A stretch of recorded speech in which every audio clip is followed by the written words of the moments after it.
was gonna save this for a second video, but I feel like I want to say this. When it comes to deciding what information is best for you and what's not, you have to find out little things about yourself. So for me, understanding that I'm ADHD, autistic, I have a chronically understimulated and overstimulated brain simultaneously at the same time, all the time. One part of my brain wants to hear nothing and shut down and be quiet, and the other part wants to do and go and just not in a I need to be somewhere way, but in a general curiosity. I have a general curiosity about everything in life. And I want to know more, and I always have tons of ideas that I want to act on, but I've had to accept the fact and come to understand that parts of me just cannot reach the speed that the other half does. So, one thing that a lot of um, regular advice would say, pull back on things, cut off all the noise and just sit in the silence and listen to the silence and all that stuff. That does not work for me long term. I can do it in spurts, in certain amounts of time when my brain, I do everything based off of what I feel like I need. I have learned that one of the biggest lessons I've learned is I have to trust myself. I have to trust me, I have to trust my mind, I have to trust what I'm feeling, and fuck everybody else. Because they not living in this body.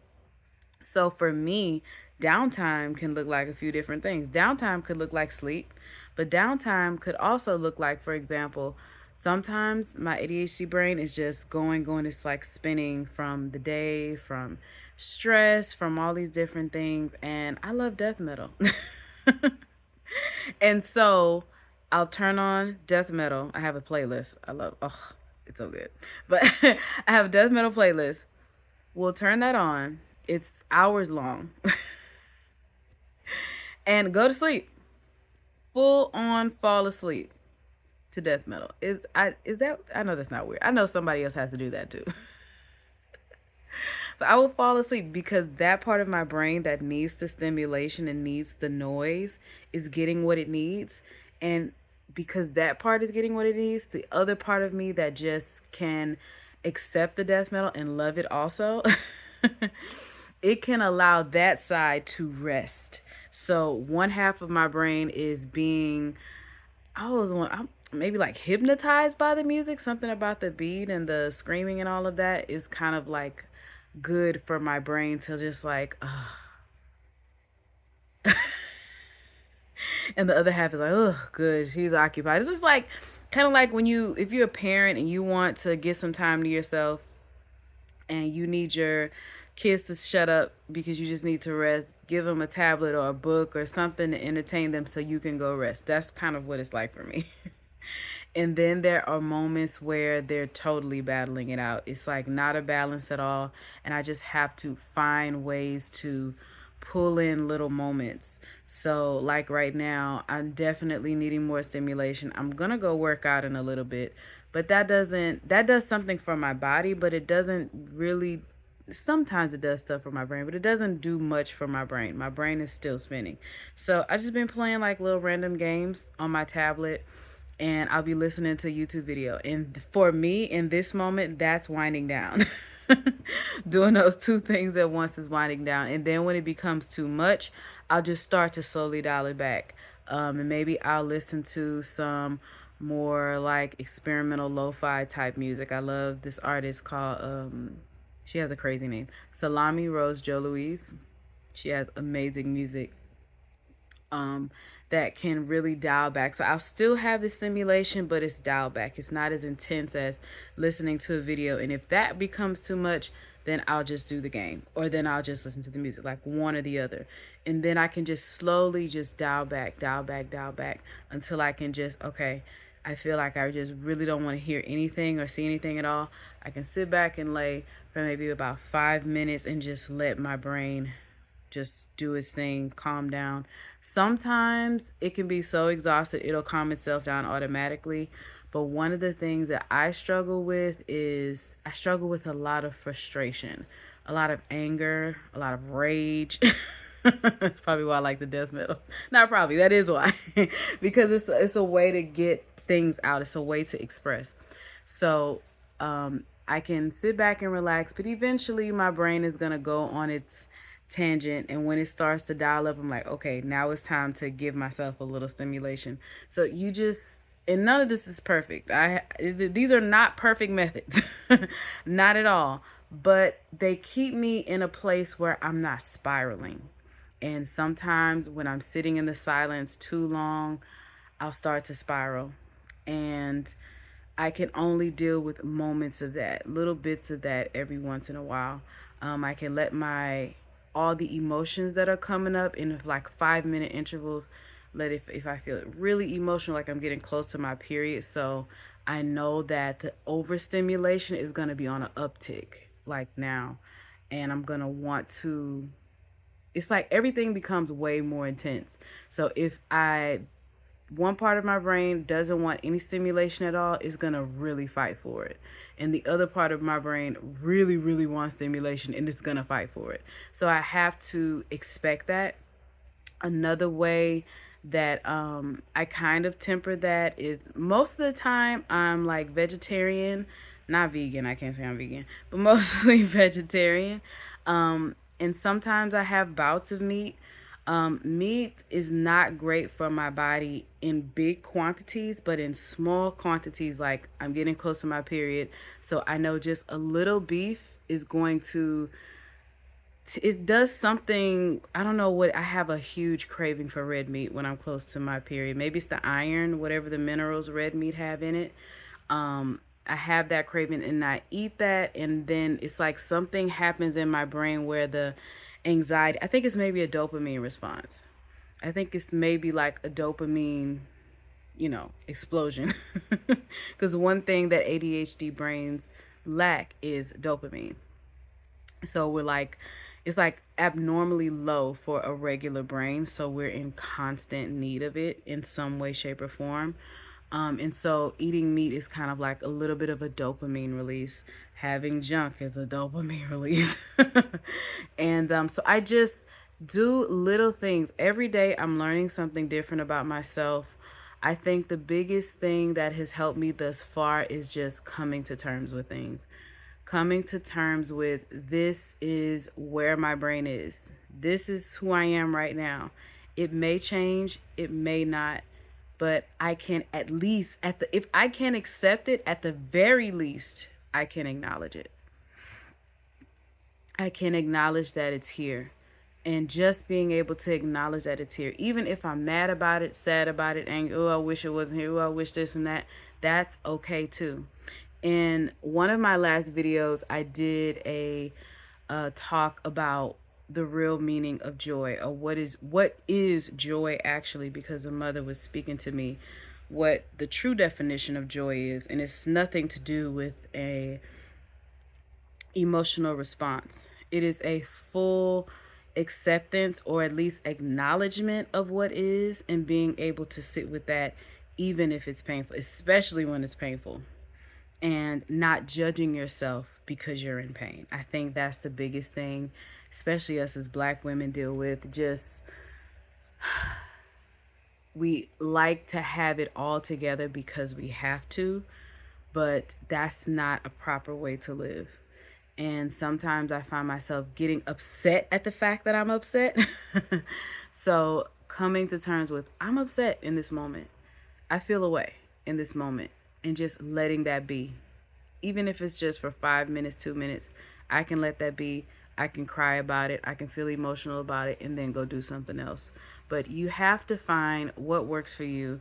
I think you really have to understand what's going on with your brain. Just like, I mean, I would suggest going to a doctor and figuring things out. But if you're unable to do that, just noticing little things that pop up when you see them, just being curious about them. Like, when I'm in a really emotional state, I can be a little ruthless in my head. Where is that coming from? Like, what's the cause of that? And even if I don't know what the reason is, these are the effects. So, how do I deal with this in this moment? How can I accept myself in this moment and be okay with who and where I am right now?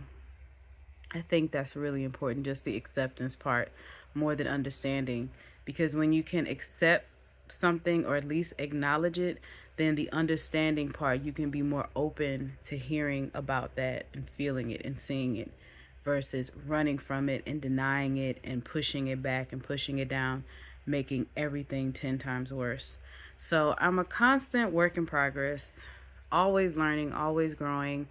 Um, but in the moments like this where I have something to share, I do, because I know it's super helpful for those who need it, and things that I wish I knew before that I hope can help you as well.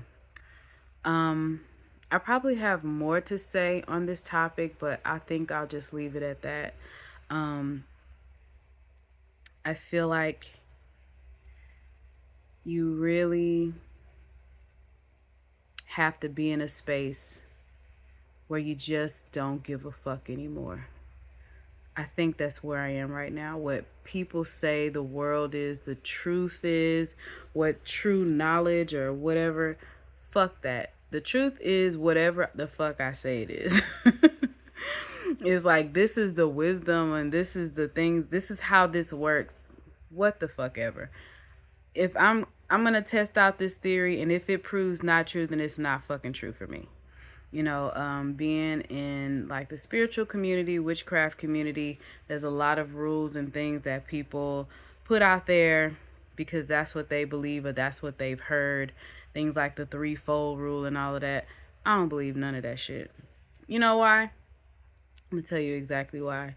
Because from what I see, and this is I'm gonna go on a little bit of rant for a second.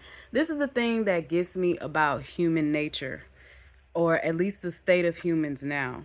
We are so conditioned to being told that we, it seems like, have at large lost the ability to think and see for ourselves what the truth is. If things like, now cause and effect is one thing. You do something, you have an effect. That's one thing. Effect can be whatever. Not good or bad or anything. Effect can be whatever the effect is. But when you talk about karma and things like that, if that shit was truly real, the motherfuckers that's fucking up our lives, fucking up the world, making shit hard for people, why hasn't karma got them yet? Motherfuckers been living on this earth 80, 90 something years. Karma ain't touched them yet. They life have their own random bits of misery, but they still got a problem and making yours fucking miserable. I say, instead of just blindly believing something, open your eyes and see what the truth is. Because if that thing was actually true, why does the world look the way it does? Not making excuses for it, but the actual fucking truth.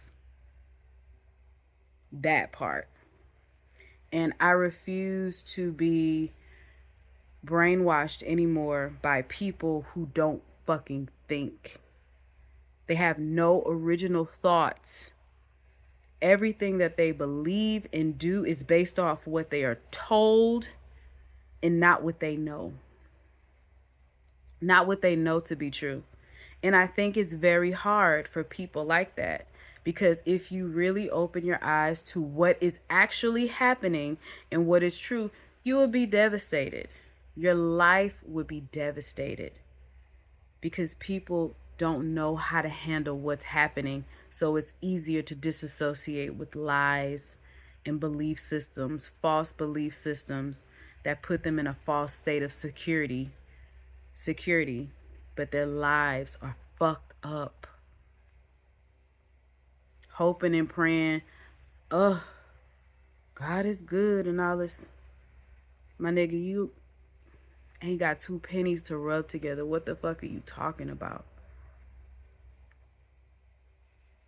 I'm not saying that there's not consciousness, there's not universal knowledge and something that is seen through us. I fully believe that.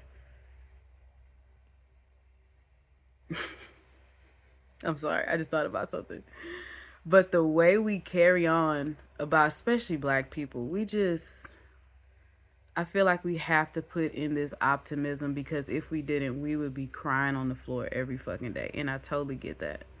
But I personally cannot live my life believing that. I would rather see what the truth is. This is what's happening to me. This is what's happening to the world. If I can't change it individually, like by myself, then what can I adjust in me? What can I see in myself to make my moments better? And for me, that's not lying to myself every fucking day. Not lying to myself, not deluding myself with fake rules, fake belief systems that have no root in truth, no root in reality,